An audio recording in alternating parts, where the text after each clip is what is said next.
what is benchmarking? Is it a mark on a bench? It is not. Benchmarking is when a company compares its performance to the performance of other companies.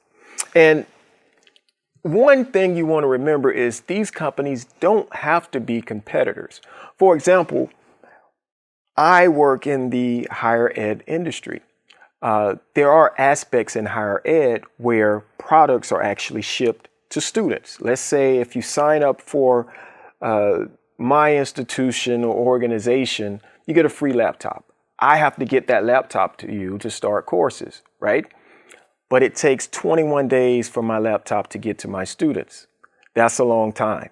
I can benchmark myself against a company like Amazon that has this two-day turnaround for Prime customers. I'm doing air quotes because sometimes you don't get it in 2 days. However, I can benchmark myself against their performance to determine how I can improve my performance. Now, there's something else with benchmarking, right? You can choose the wrong companies to benchmark against. Amazon may not be the most favorable company for me to benchmark against when it comes to working in higher ed and shipping laptops.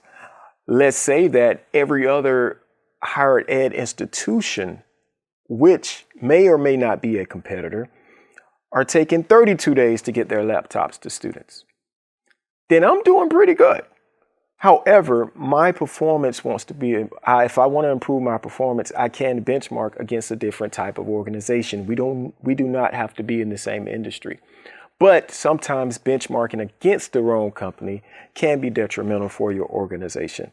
So in layman's terms, benchmarking is simply comparing your performance to the performance of other companies from a specific aspect or metric. Now, it doesn't have to be shipping. It can be order fulfillment. It could be delivery time. It could be inventory, how well you manage inventory. There are so many different things that you can use when it comes to benchmarking.